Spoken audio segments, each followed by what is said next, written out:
Hello, welcome to my mini lecture on plant form and function, themes and variation in plant form. This is part 2 of my 3-part mini lecture series on plant form and function.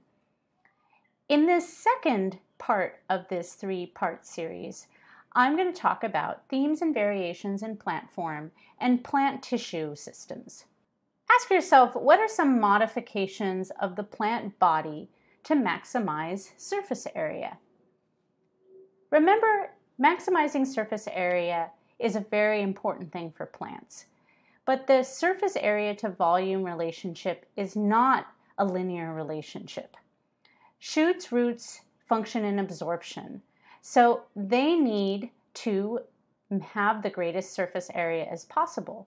The plant body is more efficient in absorbance and synthesis machine when it has a large surface area relative to its volume. So here are 3 parts of the plant, and you can see that the surface area to volume ratio is quite different. Here, they all have the same volume, but their surface area is quite different. You can see that leaves maximize their surface area by having a flattened structure. Well, on the other hand, we have a very large volume to surface area in a structure like a potato because that's primarily focused on storage, while a tube-like structure works best when we're talking about something that has to function as an absorption in the soil or function for absorption in the soil. So form, like many root systems, will dictate function. So you can see here that we have a vertical section, like a taproot, versus numerous lateral roots that run horizontally. These are different forms, and they have different functions as associated with what they need to do for the plant. They can anchor the plant, but they need to also absorb water ions, conduct water and select ions to the shoot, and store materials produced in the shoot, like, for example, the potato we saw. So many plants devote a whole lot of energy to their root systems. So most root systems contain some generalized structure, but diversity, we will always be looking at diversity at 3 different levels. We'll look at morphological diversity, phenotypic plasticity, and then modifications to that structure, in this case, the structure of the roots. Think about some morphological diversity you've seen in root systems and why they might have these modifications. So here's some examples from your book that are different types of root systems, and many of you have seen these root systems when you're gardening or at the farm. And you can see that these different types of root systems are going to maximize surface area, but they also play a different role as well when we talk about anchoring the plant. So we can have variation in that root system. And so this is a particular root system that's interesting because we see this on places like prairies or grasslands. Woody plants are discouraged because there's continuous fires. So we don't have things that grow for a long period of time. And so we have a lot of perennial herbaceous plants. So they're going to be without those woody tissues. And biologists suggest that we see these different types of root systems, for example, in grasslands, because natural selection favored structures that minimize competition for water and nutrients. And so you can see these different root structures, if they're all next to the same or different types of plants, these are different ways to sort of prevent competition for some of the same things, like the same nutrients in the soil. So I've used this term phenotypic plasticity, and this is a very important term for you to understand. So phenotypic plasticity is when a form can change in response to environmental conditions. And so in this case, what we have is genetically identical individuals, but very different forms because of different environmental conditions.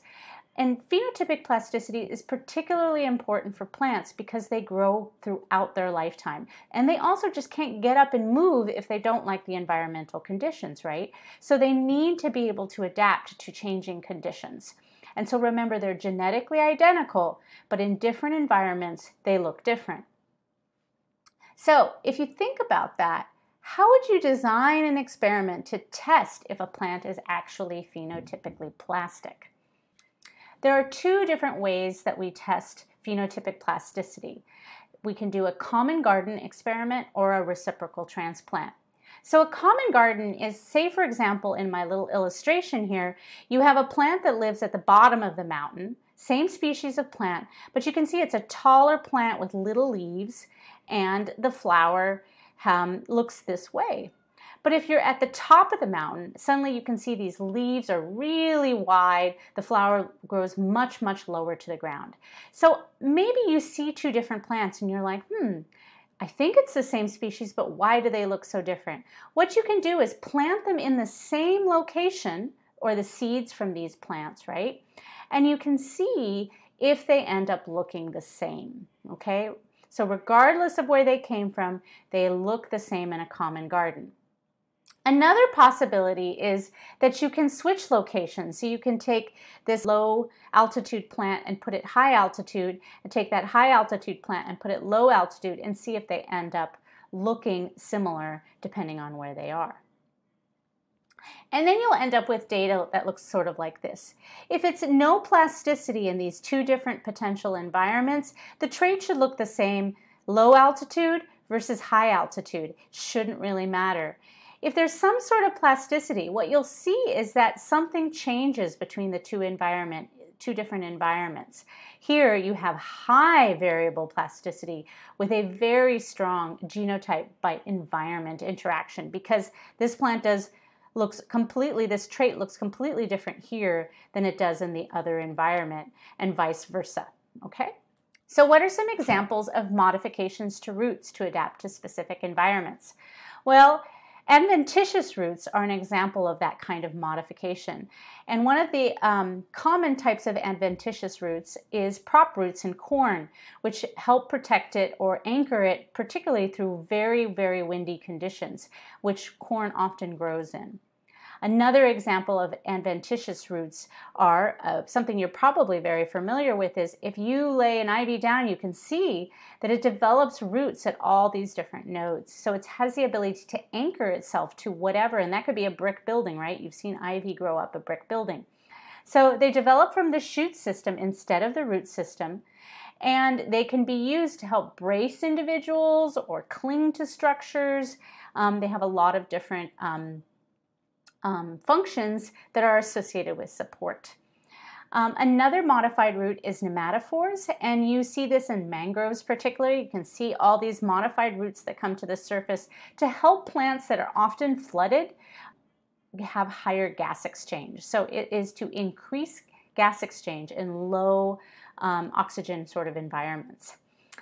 Contractile roots is another type of root. They're often associated with plants that have bulbs or corms, and these are these very fat-looking roots. You can see it here on a lily. This is on a succulent or a cactus, that these are shortened to help pull the organism deeper into the soil, and often for anchoring as well as for access of water. So now that we've talked about the root system, let's focus on the shoot system. And it's often associated with one or more stems. These stems consist of nodes where the leaves are attached, and they have internodes, which is that distance between different nodes, and you can see that here. So often when you're measuring plant growth, you actually look specifically at the internode, or the length of the plant between, or the length of the stem between two different nodes. And you'll see that when you read any research paper that's looking at measurement of growth in plants.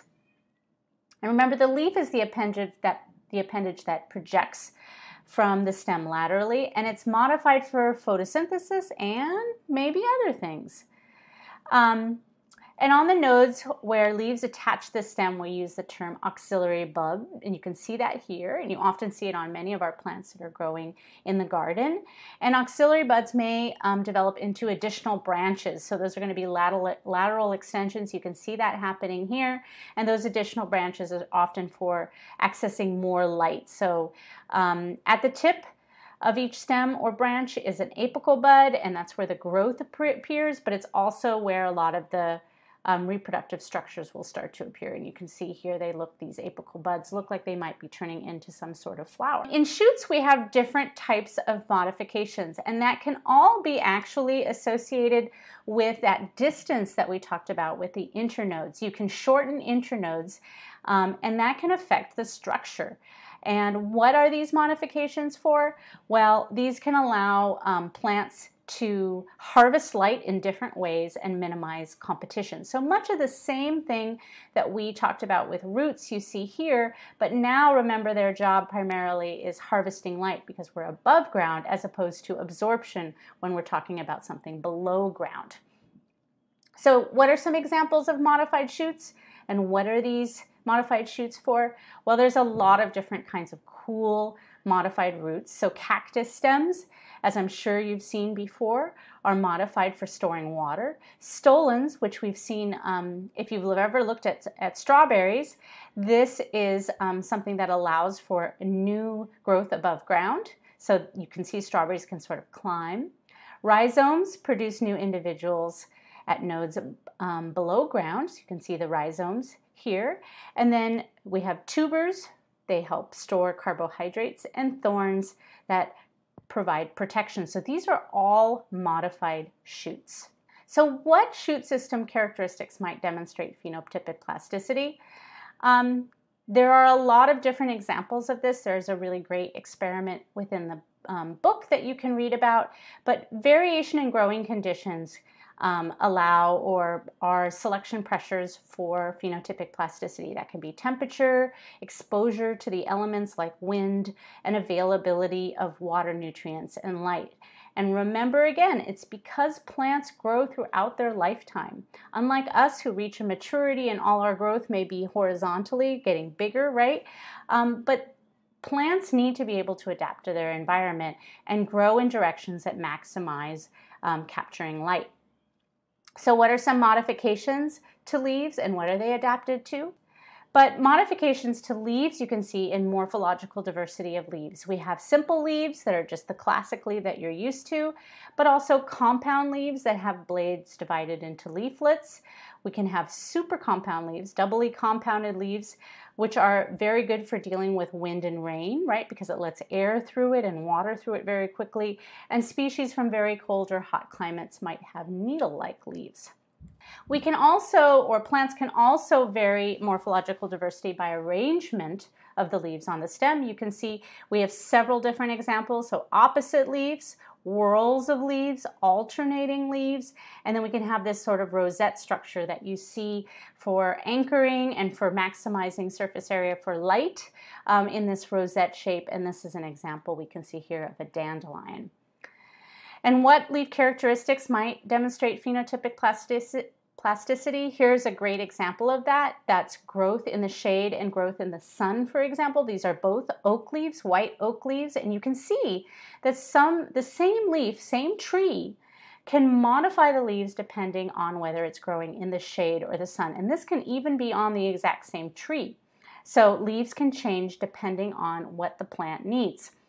Leaves do not grow continuously, but they do exhibit phenotypic plasticity. And that means that this leaf, one leaf that you can grow, or if you're in the shade for a while and then maybe another tree next to you falls down and then you're suddenly exposed to sun, you could see changes in those leaves. So here we see that these oak leaves are really different depending on the amount of sun exposure. Sun leaves are small surface area, reduces water loss, and we have then a situation where the leaf still maximizes the amount of light but protects it from major water loss, as opposed to in the shade where we're maximizing light by being very large because we don't have to worry as much about water loss because there's no direct sun on those leaves. So what does this leaf shape diversity indicate about the adaptations or challenges of plants? You can see here that leaves have other roles besides just collecting light. And here are some examples of that. You can see that onions are an example of a leaf that actually stores sugars, right? Stores food. We have aloe vera, which are leaves that store water. Pea tendrils are actually modifications to leaves so that they can aid in climbing and accessing light. A poinsettia's leaves are used to attract pollinators, and a pitcher plant has leaves that are modified to trap insects. So these are all different types of leaves that are associated purely for something besides photosynthesis. Thanks so much for watching my short mini lecture on different modifications associated with different parts of the plant and variations in the plant body.